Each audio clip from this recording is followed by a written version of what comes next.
CSUSB Stories.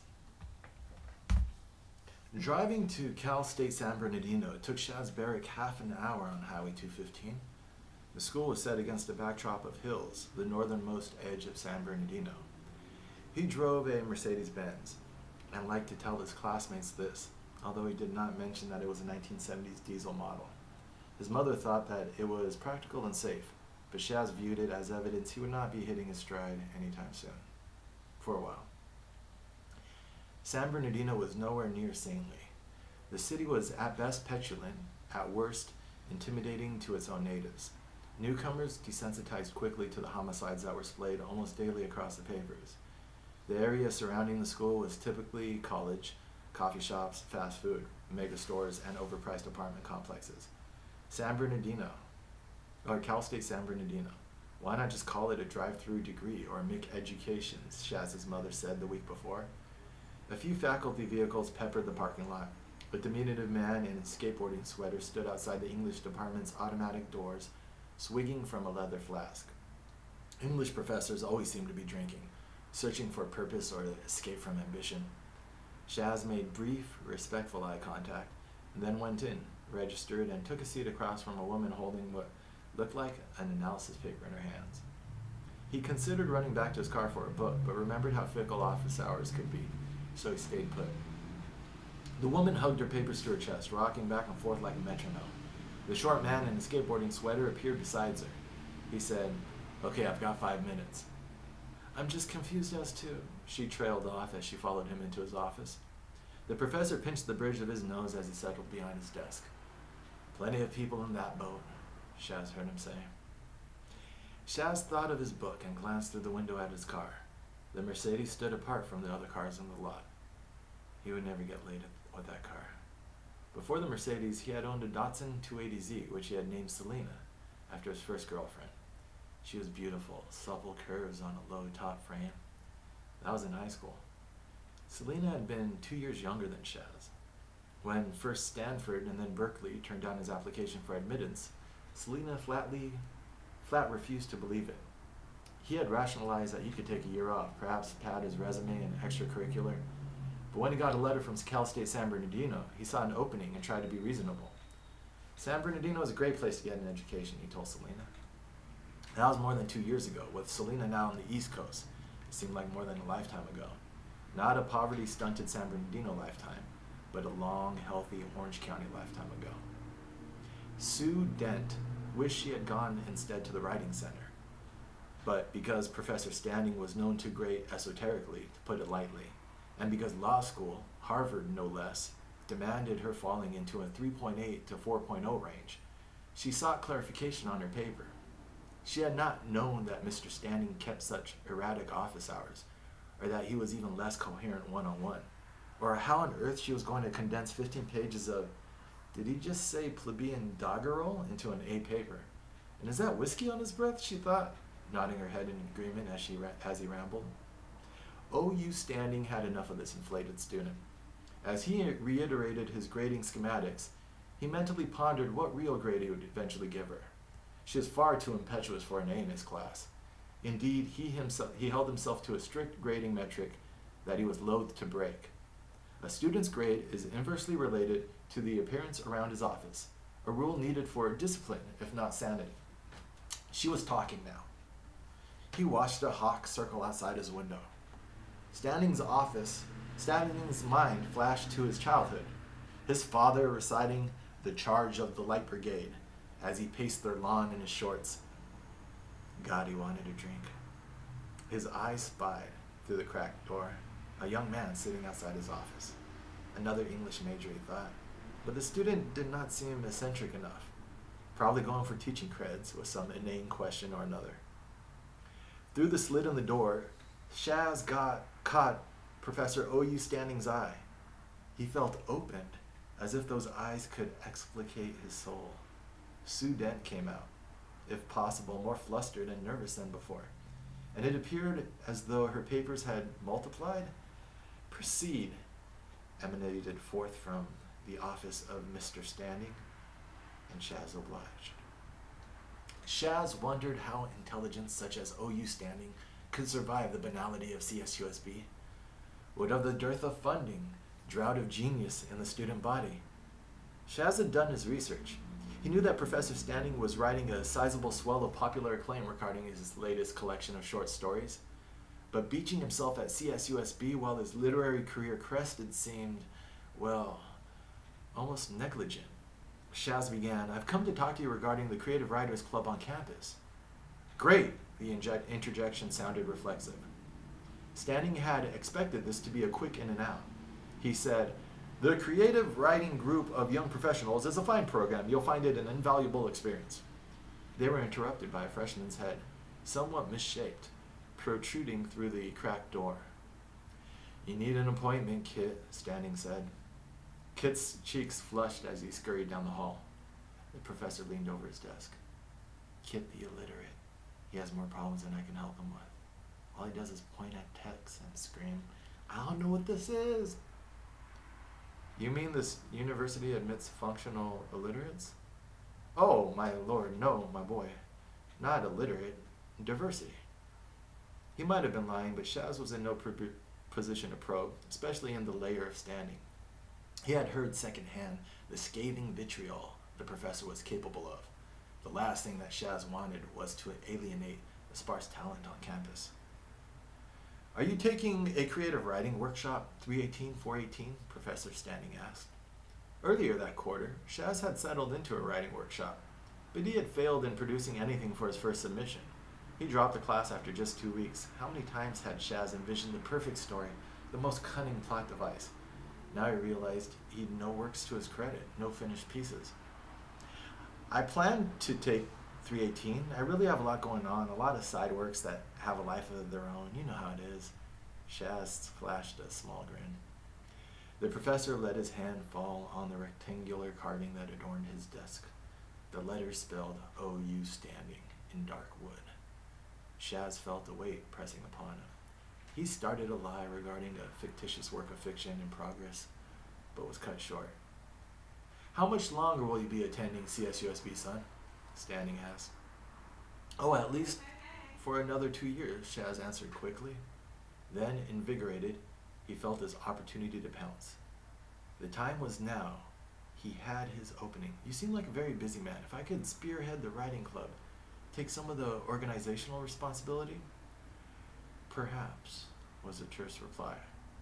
It echoed in Shaz's ears, electrified him. Perhaps.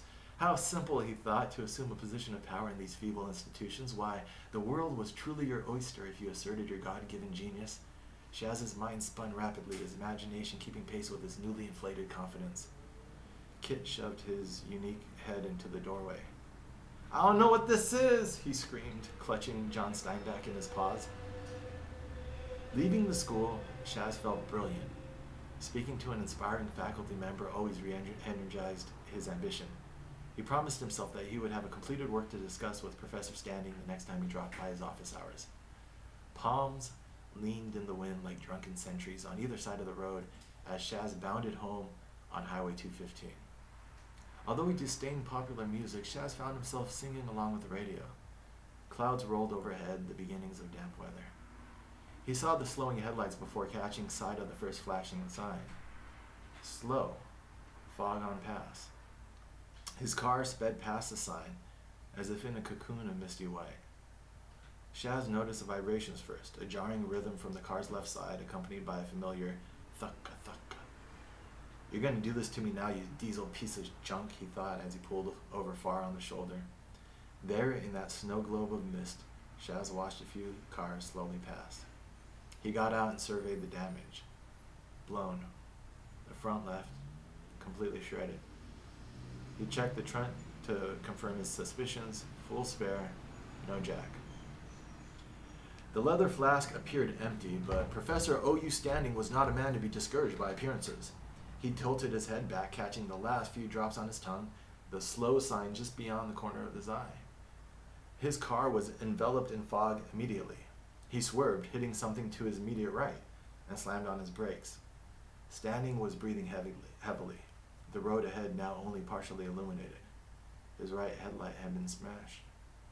OU Standing promptly got out of his BMW and threw the flask down on the embankment into the San Bernardino brush. He then walked slowly around his car, his feet lead, his stomach churning. My God, not the Beamer. He heard a noise, a shuffling from behind the mist. Or shuffling from the mist behind him. What could he have hit? Hey, ass clown, you could have killed me. You sideswiped my car, you piece of jeez, Professor. Where did you, what? Are you all right? Shaz was utterly shocked, his anger immediately sublimated. The professor seemed equally shocked, although he quickly recovered his demeanor.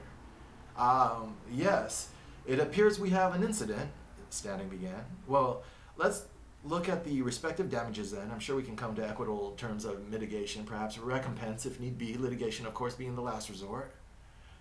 The fog was heavy, damp. It concentrated on Professor Standing's face and gave the impression of profuse sweating. How different was the creature out of his lair, Shaz thought. It really was a diminutive figure, with overly ruddy cheeks below bulbous eyes. How uncomfortable in a sweater, like an animal out of his element, a little lobster scuttling his ragged claws through the desert. I must insist upon the riding club while I have the opportunity, Shaz thought. Professor, Shaz said, regarding that riding club, I had a few thoughts before serendipity brought us together just now. If I could run them past you. Shaz's eyes were shining through the fog.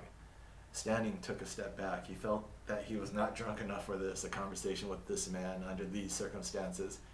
He held up his hand. Son, he began, take it. I bequeath the reins. Yours is the earth and everything that's in it, at least in relation to this sordid patch of desert here. Standing drew himself up, seemed to be composing himself. It was almost full night, and in the dust he cut an impressive figure, silhouetted against the highway. To speak plainly, I have accepted a teaching position on the East Coast, and do not intend to stay on after this year. Scholarship, prolificacy, prestige, my boy, these are the fruits that await. This was unexpected, and Shaz tried to wrap his mind around the concept. Roles were muddied, as if the fog had permeated his thinking. There sparked something inside him from a deep recess that had hereto been neglected. What was this? Why was his pulse pounding? Shaz looked at OU Standing and pictured a crab scuttling back to Maine, along windswept beaches adorned with tufts of grass, obligatory white picket fences, sailing clubs, New England intellectuals, and the crustacean before him, all commingled, absconding purposefully, seeking absolution of ambition. But he was not a pitiable creature. You're leaving? Shaz took a step forward. The night had now completely fallen. The occasional car passed on the highway. OU Standing very much wanted to get out of his way. He did not wish for an inquisition, but here he was, pinned between Shaz and the highway. Cannon to the right of him, cannon to the left of him, volley and thunder. He took a step back and flashed as he turned in the air, propelled off the hood of a Lincoln Mark 7. The car screeched, braking. It stopped far beyond the professor's car. Where the professor landed, all the world wondered. Kit, the illiterate, knew that there might have been fog on that road. He knew that he probably shouldn't have been going that fast. But for the life of him, Kit could never figure out what that sign posted at the beginning of the pass meant.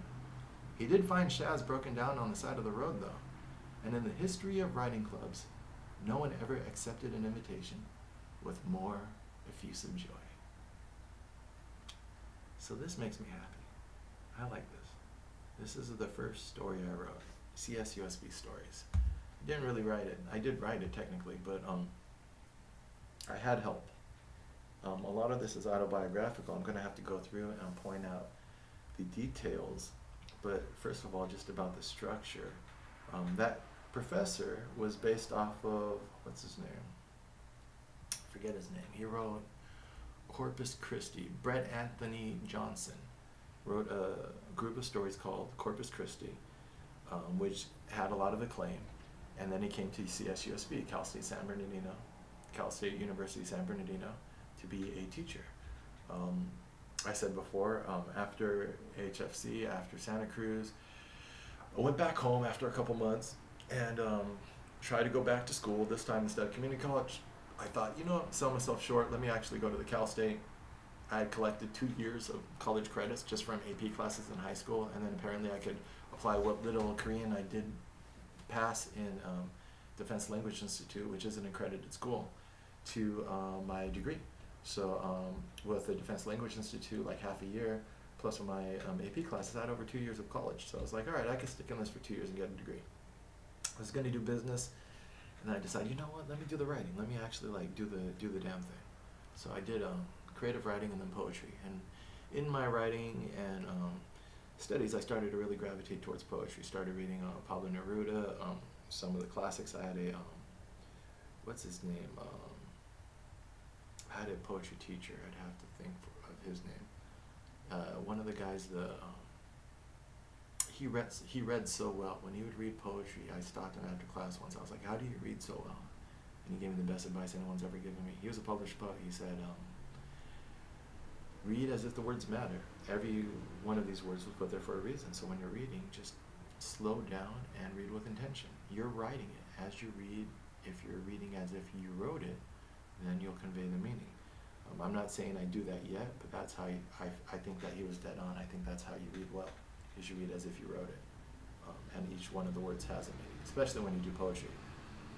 So there were talented teachers I had, people I respected. Again, these institutions I don't like when I don't respect the people, because I have this inherent sense of character. I'm not saying I have the best character, but I think I recognize good character. I didn't like this teacher. I liked Corpus Christi. I liked the writing. I thought they were good stories. I emailed him. He didn't email me back. I emailed him something smart ass like, oh, what a tearjerker. You should have warned me. I would have busted out the Kleenex. So that was a bit of a smart ass remark. He didn't need to respond to me. But he did leave after like a year or two. And I did wonder why a guy who had just published this thing of short stories had come to Cal State University, San Bernardino. And then as we go through the details, this has some of my opinions of San Bernardino, the county I grew up in, or the meth capital of the world at one point. People would talk about us. So it's a little bit of a grimy place to live. This guy whose literary career has taken off, I guess we were just like a feather in his resume cap. After he was with us, another teacher told us, Dan Brown was another legit writer. He wrote an autobiography, and this was around the time that A Million Little Pieces came out. And Dan Brown said that his publisher had the option of picking up A Million Little Pieces, and they chose Dan Brown's autobiography instead. And I should look it up real quick, because he deserves a shout out. Because the publisher said that, was it Dan Brown? Maybe not. Shoot.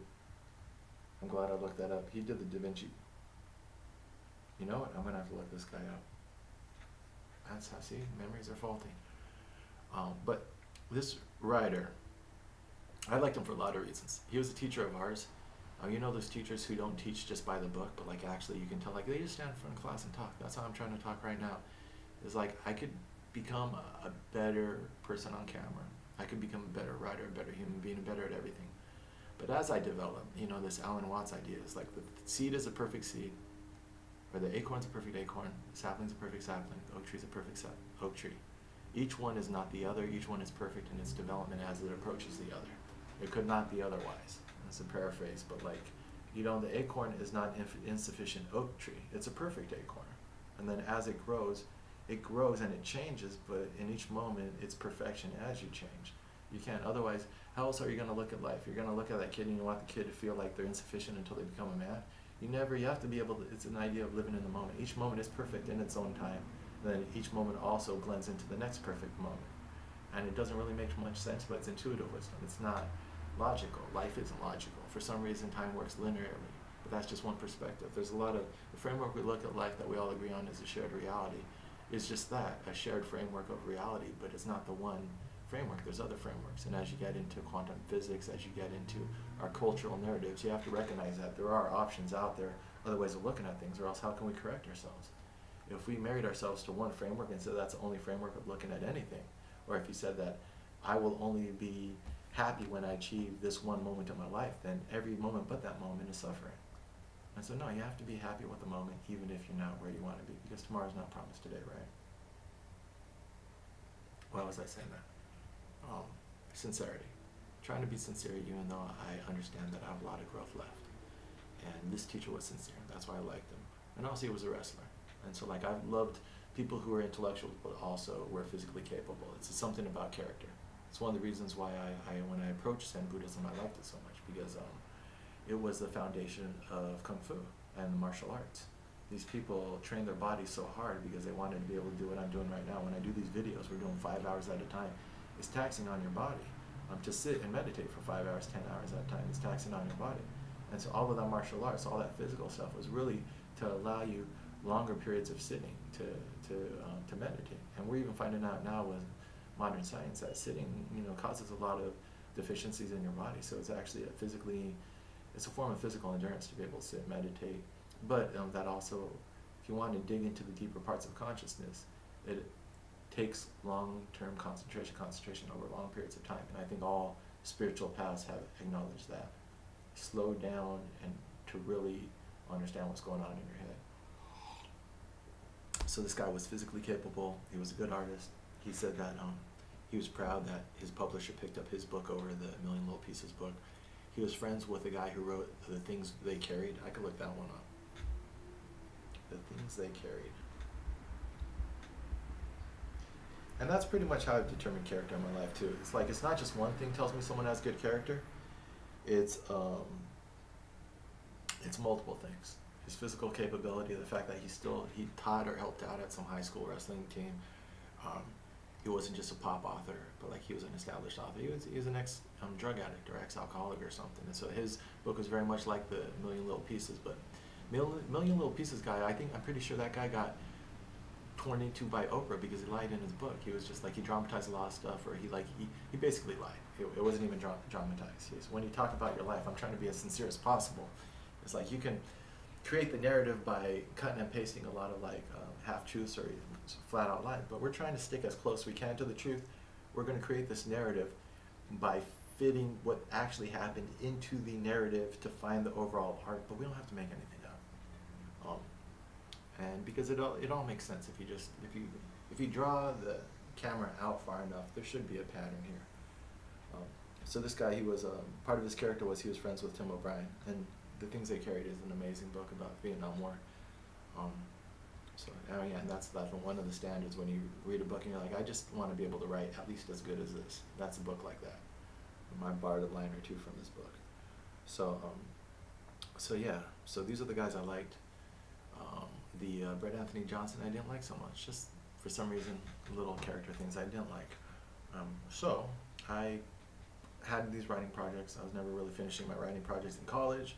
I'm like, so you sit down, and it's really hard when you have these ambitions. You want to be a writer, you want to be a poet, and then you sit down, you have a blank paper, you're at the beginning of your life. You're in your early 20s. You're like, when I'm in my 30s, I'm in my 40s, I'm in my 50s, I know I'm going to be famous. And you're not doing it for fame, but you know you have currency. You know you have somewhere in you a voice that's going to come out.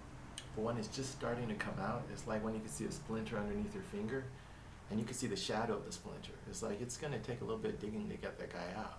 And if you ignore it, it's just going to cause you irritation, maybe for the rest of your life. So you know for your own health, you need to get that guy out. But I could just see the shadow of the splinter of my art underneath my skin. It was like still really deep in there. So I was starting to pick at it. And this is one of those picking, is I'm trying to pick my voice out, my splinter of my voice. And one of the ways I did that was I read this somewhere, so it's not my idea, but I just can't find the source. Syntactical interpretation. When you take the syntax, you take the framework of what someone wrote. I did this a lot with Pablo Neruda poems, other poems, some stories. I did this with The Complete American's Guide to Revolution, which is pretty much the Complete Idiot's Guide. You take someone's framework and you just put your words on top of it. So you take literally their poem and you just replace word by word. If there's a verb, you have to have a verb. If there's a noun, you have to have a noun. But other than that, and you try to keep like the same word count, stuff like that. You don't have to, but you could decide how granular you want your interpretation to be. But you're copying the overall syntax of their structure. So I took Brett Anthony Johnson, his best short story, one of the best ones, out of that Corpus Christi collection of short stories, and I put my words onto it. And that was kind of like my little fuck you. It's like, you're going to come to our university, use San Bernardino to pad your curriculum before you can get hired out by Harvard. And that's why I brought up that other teacher I liked, is he mentioned how Brett Anthony is a really good writer, and he said this guy is at the beginning of a really great career. You guys should take his classes while you can, because he's not going to stay here that long, because he's going to probably go on to a more prestigious university. And sure enough, within a year of him saying that, he was hired by, I think, Harvard, and left us. But the guy that I liked, who stayed there, we asked him, we were like, well, you're a writer, why don't you leave? And he said, because this is where the stories are at. He was like, this is where the people live. And he got it, and that's something that I believe. I walked away from that, but I think I'm coming back to that philosophy, is down in the street, down where the people are, is where the stories are. And that's when I left real estate and I went for my little poverty sojourn, and I was walking around Brooklyn, and I was walking around being homeless for a little bit, just remembering where the people are, where the stories are, where the humanity is. I've lived in squads and lived in a lot of humble places with interesting people, but not as a tourist. It's like there's one thing to traffic in other people's experiences in a predatory way, but there's one thing to share them in a human way, to share humanity. And I think that's what that teacher was doing with us. He says, I'm here at the state school because this is where the working class is.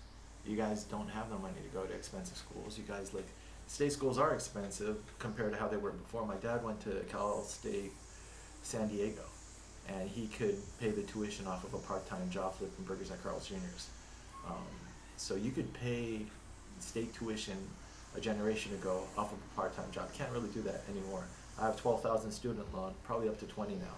But I took out about 10, 12,000 in order to go to CSUSB back then in the mid-2000s. And even then, so you have to do about, I think, 10,000 a year, which still is, 1/5 these private universities. I don't know how the UCs are, but the state schools are, I guess maybe you could do that in a part-time job, but it's not flipping burgers. So yeah, that would be like a full-time job flipping burgers. Because no, my dad worked part-time and he paid for his rent and his degree. So I tried that. Now we're going to go through the story, and I'm going to quickly point out all the little details. That's what we're going to do. I think the story speaks for itself. I took his story, put my words on top of it. And also something I noticed about this is when I would slow down, that's when my voice comes out. Robert Frost said that the poem starts with a lump in your throat.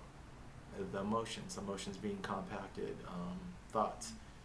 That if I'm feeling something and I slow down, like that intensity, that thing that drove away that girl in the army, is that I do have passion and intensity, but if I dull myself, and I think that's what a lot of kids are kind of airing nowadays. You could dull yourself to fit in society, but you might be limiting your given gift. Intensity and passion is a gift.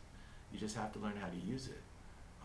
It's like if you're, that's what kind of Kanye talks about when he's like, I'm a superhero. It's like if you're gifted with the ability to be sensitive in this world, that's the biggest blessing of all. But it could be a curse if you don't know how to use it, because every slight, every romance, you're blowing up and this and that. But what if you learn how to channel it into an art? And this might be because we're walking away from the arts in our culture.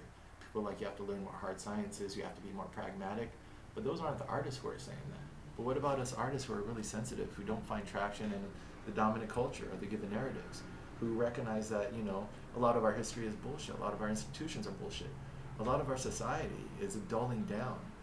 And the ones that I've connected with, who I find on these paths that are outside these narratives, from the underground newspaper to the people who are getting chaptered out along with me in the army, to all the outcasts and all the others, there's a lot of us are sensitive, and a lot of us just don't fuck with this dull society. It's dulling in the sense of taking away our sensitivity, or trying to, or asking us to mortgage it for being practical, or mortgage it for just, swallowing whatever indignation we feel and just going along to get along. But it's also dulling in the sense that it's boring. It's just dull. And that's why the counterculture has to arise, every generation, in order to provide what the dominant culture doesn't provide. And those are the ones we remember. And as soon as the counterculture sells out and becomes co-opted by the dominant culture, it loses its effectiveness. And we call them sellouts, and we just like it. And then every now and then you have these people who, which I'm trying to do is, I'm trying to create lasting art and retain my unique voice. And that's been a lifelong struggle. And I think that's pretty much what any sincere artist struggles with. So, Brett Anthony Johnson, I guess, felt like he was had that sellout character. Now, I don't know. Look at the man's life since Corpus Christi, and what has he done? Let's judge him by his works and his art. And that's all I wanted to do in life, is put my little marker in time and then judge my life by my work and my art, and then judge other people by their work and their art. So time reveals all. I've always felt that. So Highway 215 is a highway in San Bernardino. Mercedes, I did have a diesel Mercedes. I was probably driving it at the time. Yeah, so a lot of that was autobiographical. My mom bought me that car too. My parents have always been really good for me, even though they didn't have the most money. And that's the whole thing. They're very harsh, Christian, Mexican parent. Very harsh, but also very loving. It's like the mom who will cook for you, clean for you, but then also, beat your ass with the chocolate. Coffee shops, fast food, mega stores. This is interesting because as I got into politics and as I got into the monetization, financialization of land use, municipalities, this comes back. I've always had an eye for that, like driving around San Bernardino. Why do we have these strip malls? Why does everything look so ugly? Being a sensitive person, why does our culture suck? Why do we live in like poorly constructed, poorly planned rat, cages? It's like it's a rat race. It feels like it when you look at like the beginning of Weeds and they say little houses, and you see all the pre-planned communities.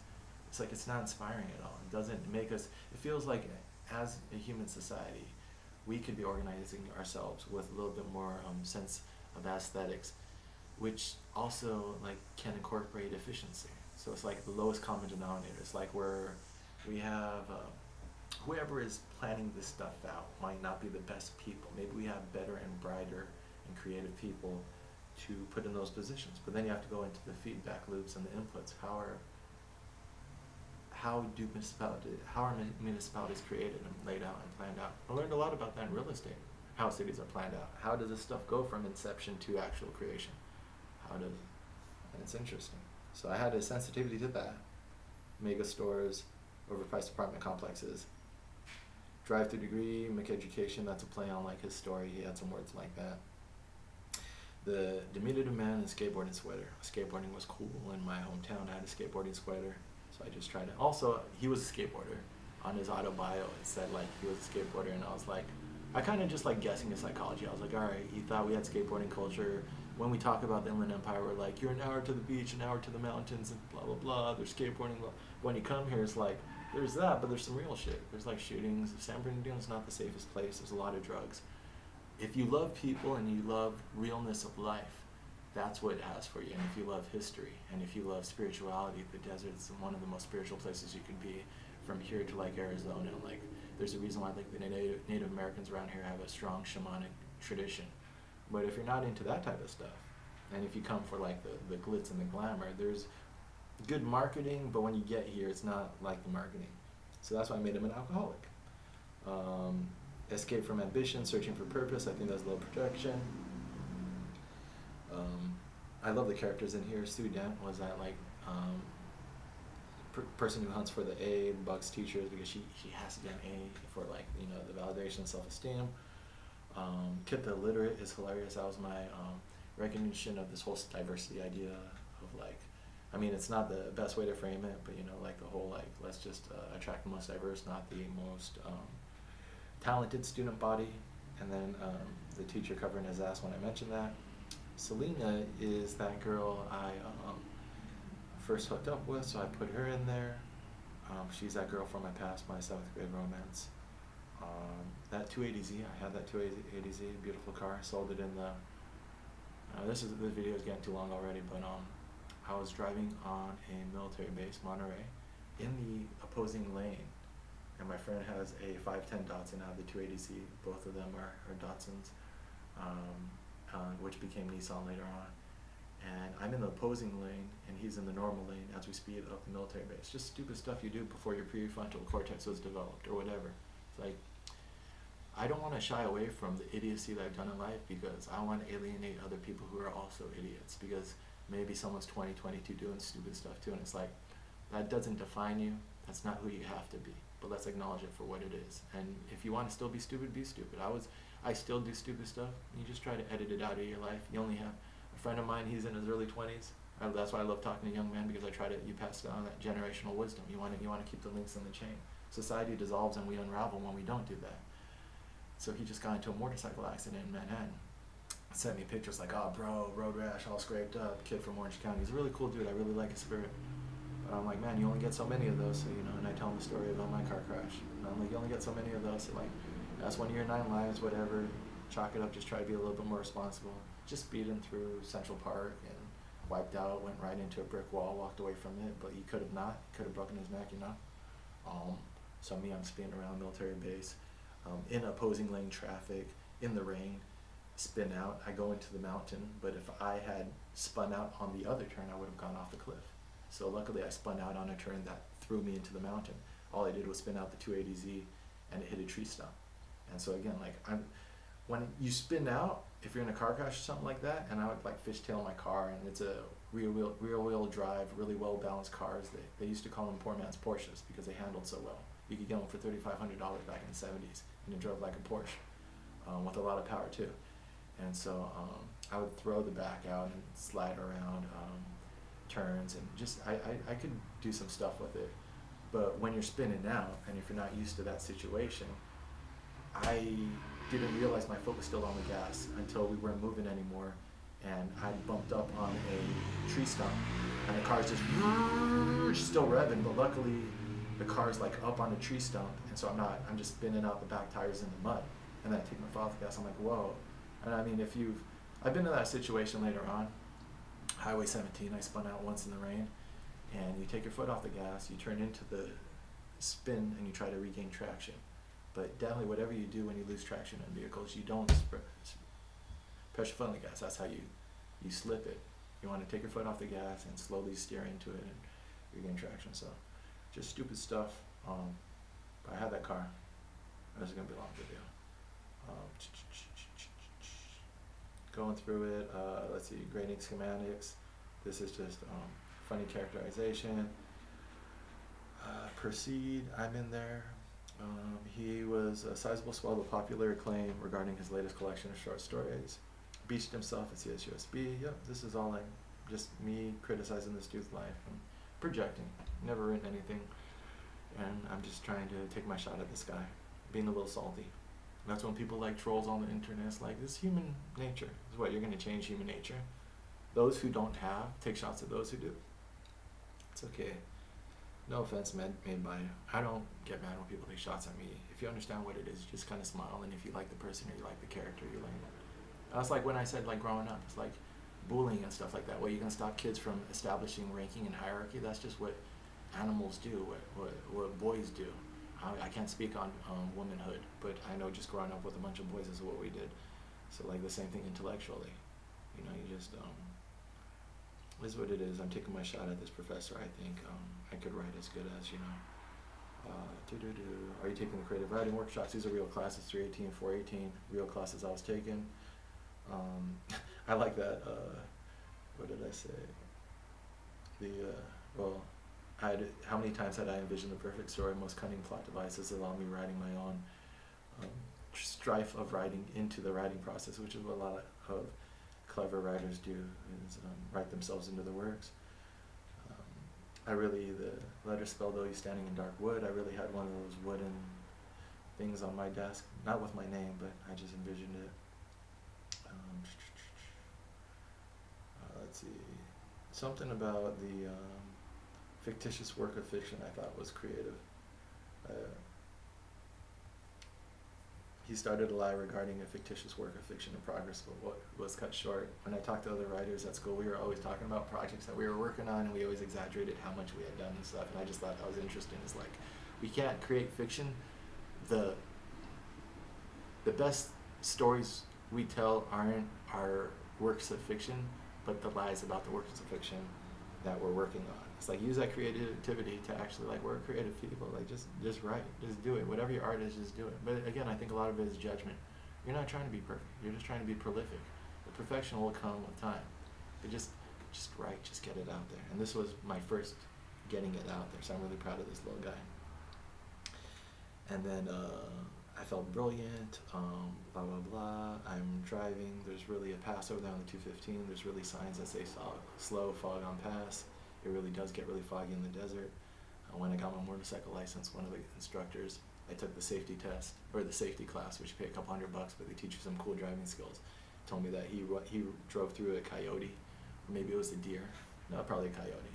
but he said he totally like just disintegrated. It was like a spear, just blew it apart. That fog is very dangerous in the desert. It'll limit the visibility. Let's see. Oh, and then I was gonna say the lobster scuttling his ragged claws through the desert. So reading more classics, being in school, and taking poetry classes, I had to read like the canon, and I didn't really appreciate the canon, especially as I'm reading alternative history. I'm starting to realize that we have this cultural narrative which is tied into this historic narrative, which I've looked at other alternative history, that there's more to it than what they tell us. Well, there's more to the canon, obviously, than what they tell us. And perhaps, and this is just the inkling of this idea, I don't quite have it yet. Now I feel like I have it more articulated. But back then I just felt like, you know what, maybe this identity of who we are as a Western society is all faulted from the beginning.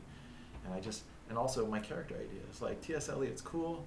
Is he the best poem? Does he deserve his place in our canon? And that's an ongoing debate. A lot of people are starting to say that. Who deserves a place in our so-and-so canon? That's why I read Bloom, Harold Bloom. I guess the authority on the Western canon of our generation, at least the recent generation, to see what they have to say about the canon and who deserves a place in our canon and what the narrative is. What is our identity as a culture? Don't really agree with the guy, but you have to listen to him in order to decide where you don't agree with him. So, but back then I was starting to have an inkling, and that's why I put him in here. So I attached Brent Anthony Johnson, who I didn't really like. I attached T.S. Eliot to him, so a little bit of imagery of the lobster. That's from one of T.S. Eliot's poems, one of his like sexual frustration poems, which you find a lot in Western literature. It's interesting. A lot of it's funny. They tie it to the Christian ethos, and then there's a lot of sexual frustration because some of Christian mythology and spirituality seems to have sexual frustration, which we see with all these church abuses too. It's like this might not be a Catholicism problem, it might be a Christian problem. We don't really talk about that, do we? Is that, these aren't Catholic priests as much as, Catholicism has a strict discipline, and you can't have sex and stuff, and they take it to the extremes, but some of that sexual frustration might come from the ethos of the religion as a whole. And that's just my opinion growing up. As we didn't grow up Catholic, we grew up conservative Christian. And I had to work against that. I've always felt that the truth lies in between, so I feel I'm too much one way, I have to run the other way. So I was like, never drink before, and now I'm like a binge drinker for a lot of years. Not a lot of years, but my early 20s, like anyone in college, you go crazy until you figure out your limits. A couple bad, we'll find that later on, a couple bad experiences. So the moderation, wisdom and moderation seems to be the key in a lot of things. And then I also give them the Volley of the Light Brigade. So this is another thing that, I might not have all of the history, but I knew that was a racist, bullshit-ass poem. Just like if you read The White Man's Burden. You might not know all of subaltern studies and the history of oppressed cultures and colonies, but that's a racist-ass poem on face value. Take up the white man's burden and help these poor monkey people. It's like, that is insulting. And if you don't think so, you might not be that sensitive to people of color. I don't even like that term, people of color. It's just like non-white. It's not even, I don't like white, I don't like people of color. Like, just stick with the history. It's like, be sensitive to the people who are colonized, that's all. The Irish were colonized. So I think the race gets confusing. It's not a real science. Try not to use it. So Volley of the Light. So I'm starting to line up my morality and my ethos at an early age, even though I don't have all of the research to back it up. Don't like this guy because his character is kind of like suspect. Don't like parts of the canon. Attach it to this guy that I don't like, his character suspect. And then I kill him, which shows you intuitively I kind of like I didn't like him more than I realized. My friend had a Lincoln Mark 7, very familiar with that car. It was a good car. It has a very strong engine. It's built like a brick shit house. It would be able to throw someone very far. And to let him fly up in the air and never fall down, first of all, that's a little bit of an interpretation of the poem. A lot of these lines are straight from the poem. But also, it kind of makes it like comical. If you're a little bit too serious when you're doing stuff like this, it would be too morbid, right? So for the tone to remain light, it has to be exaggerated. And then we end with Kit. And so what are my ethos back then? It's like the losers, the outcasts, those are the ones that I like, those are the ones I identified with. And I invited him to the writer's workshop, and I think I'm still that person. I still really try to help those who need help. And yeah, I think this captures a lot of my values, and that's what you realize, that from an early age you have a value system that you live out. And that's what this process is am I still living out that value system? Have I missed anything? Is there anything I can learn from it? It's interesting.